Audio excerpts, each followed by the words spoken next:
The grand chandelier reflected like a constellation across the marble floors of our family mansion, casting shards of light over the glittering crowd. Waiters moved like shadows, balancing trays of champagne and caviar, while a string quartet's soft melodies floated through the enormous hall. I had walked through these halls countless times, yet tonight they felt alien, hostile even, as if the house itself had taken sides. I had arrived clutching one small suitcase, a token of my own insignificance, though I didn't know it yet. My parents were buzzing with excitement, orchestrating the spectacle of my sister's engagement party. Sophia, radiant in her designer gown, smiled with that effortless charm she had been gifted since birth. Her laughter seemed to echo, demanding attention, and of course she received it. Every guest's gaze lingered on her, and my heart sank with each glance I was never afforded. The celebration escalated as my father, glass in hand, cleared his throat. The room hushed. I could feel the weight of every eye, but none of them truly saw me. "Sophia," he began, his voice both proud and rehearsed, "you have always been our shining star. Today, we celebrate not just your engagement, but the future we hope to see you build. And to help you start this new chapter, the murmur of anticipation swelled like a tide. My mother appeared behind him, holding a folder so thick it seemed absurd. She smiled warmly at Sophia, a glow reserved only for her. And then, in a motion almost ceremonial, she handed over the folder, revealing a check that would make most people faint. $55 million. The crowd erupted into applause, champagne glasses clinking in a frenzy of admiration. I forced a smile, feeling my stomach twist into knots. My hands ached with invisibility, as if my presence alone were a mistake. The world had always favored Sophia, and tonight it made that preference painfully clear. Then my father turned to me, and the air shifted. His smile was tight, polite, but colder than the winter winds outside.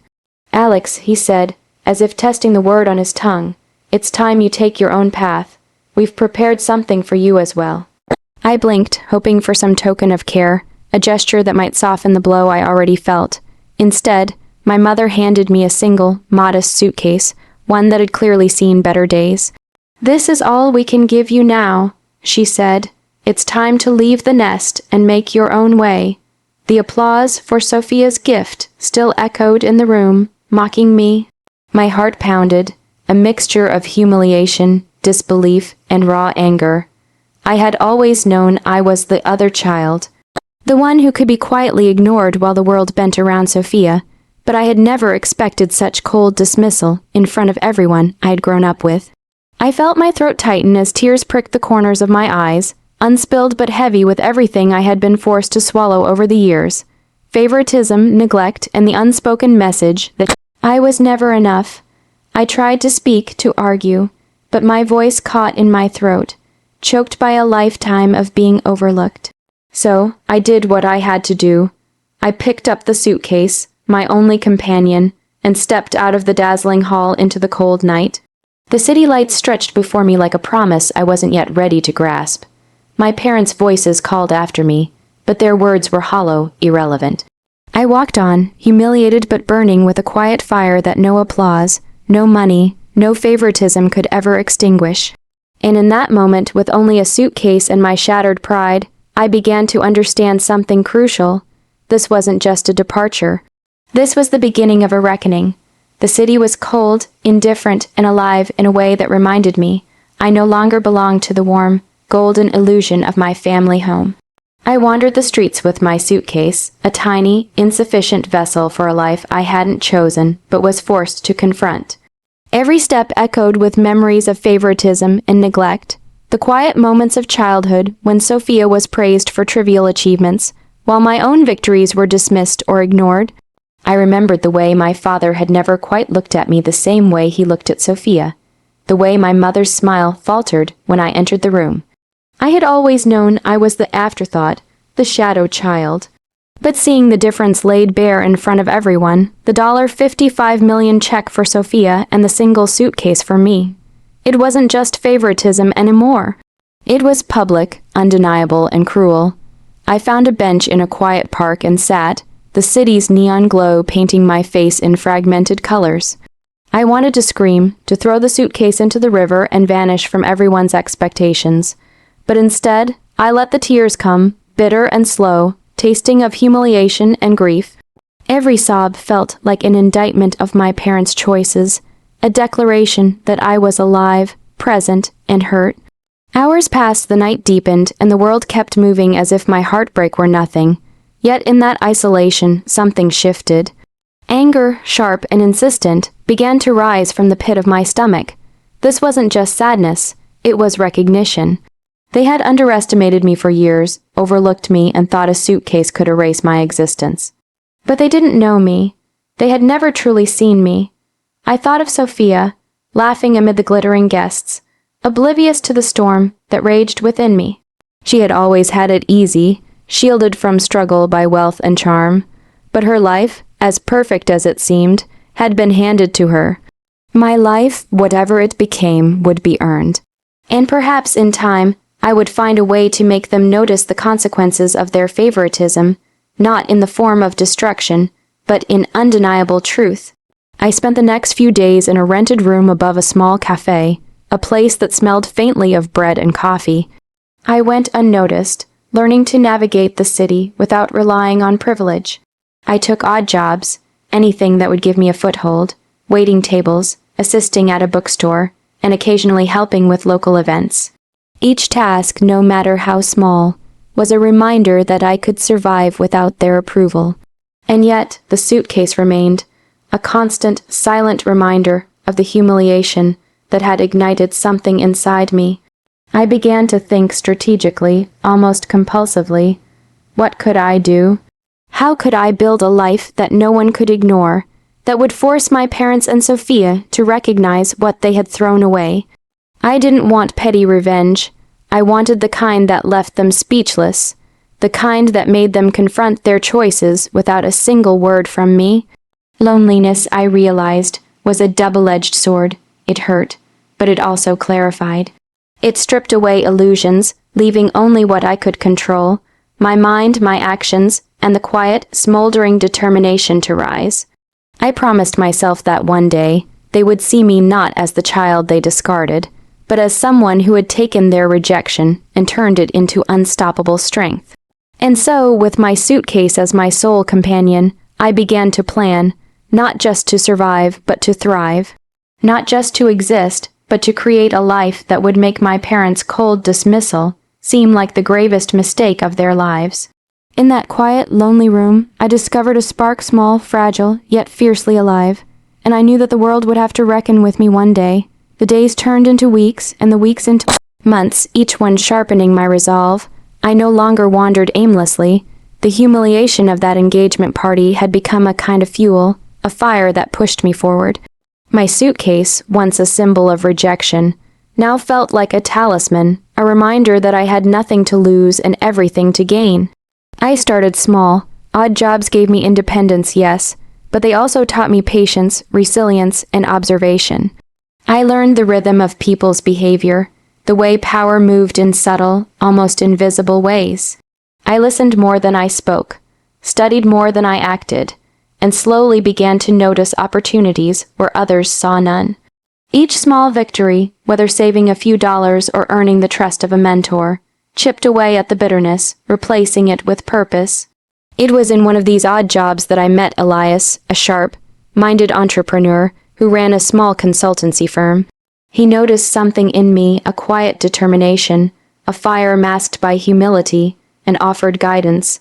Under his mentorship, I learned about business strategy, investment, and influence.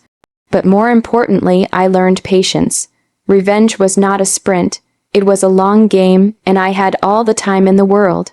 While my parents continued their gilded lives, oblivious to my growth, I quietly mapped the family's empire.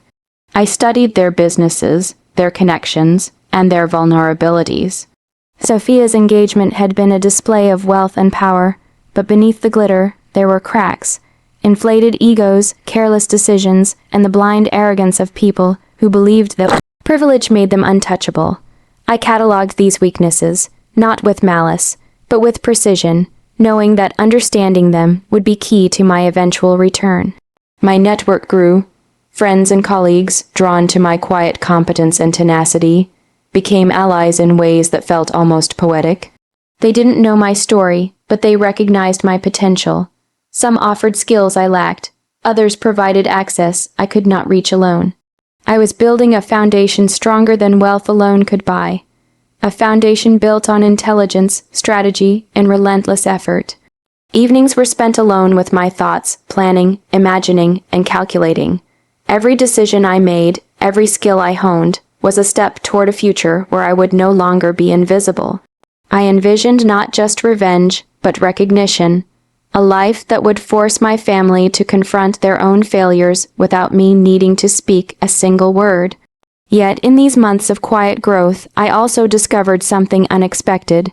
I began to understand myself. The anger that had once consumed me became a tool, and the humiliation turned into clarity. I wasn't plotting out of hate.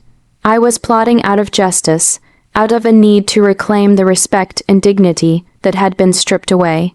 And the thought of Sophia, living in her world of ease while I carved my own path, no longer fueled jealousy.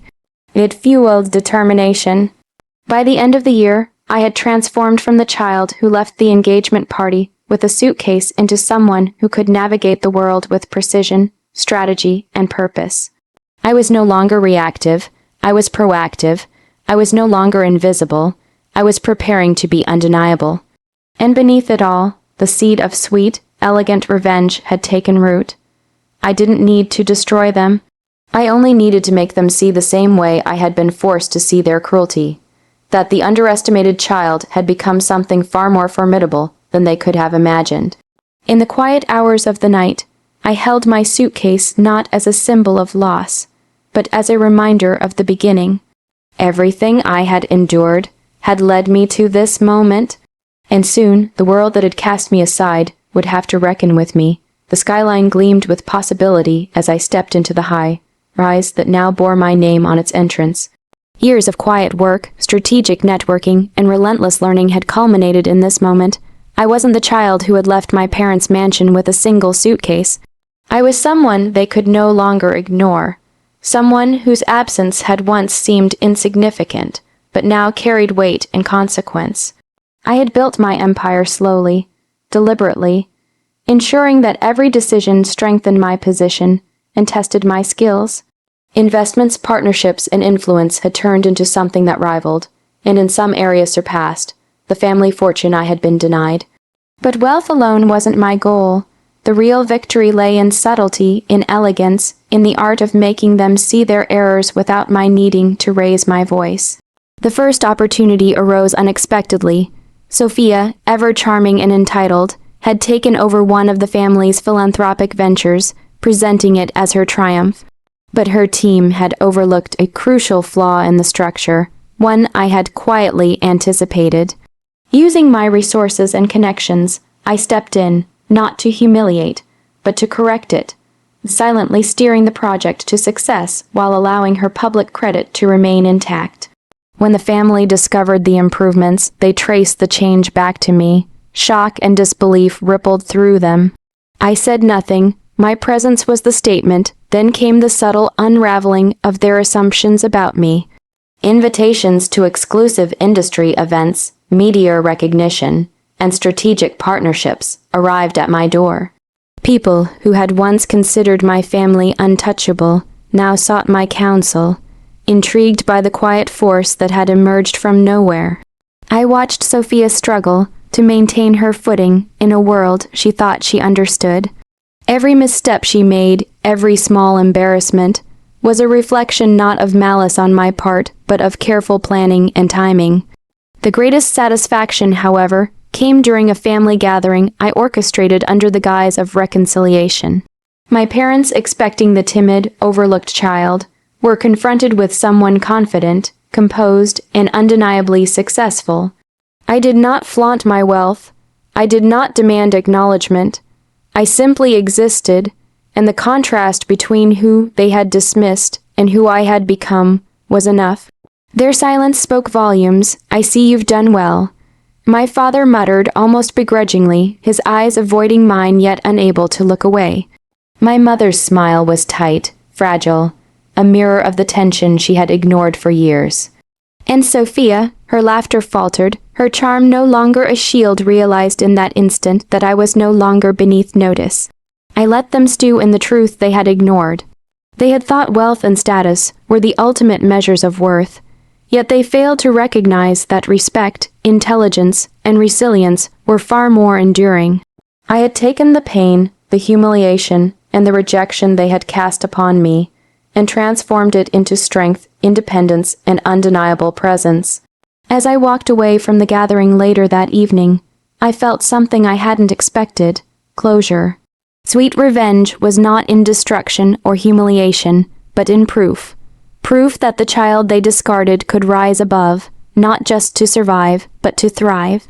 The suitcase I once carried was long gone, replaced by accomplishments, alliances, and the knowledge that I had earned every step of this path. And in the quiet moments that followed, I realized the most satisfying victory of all.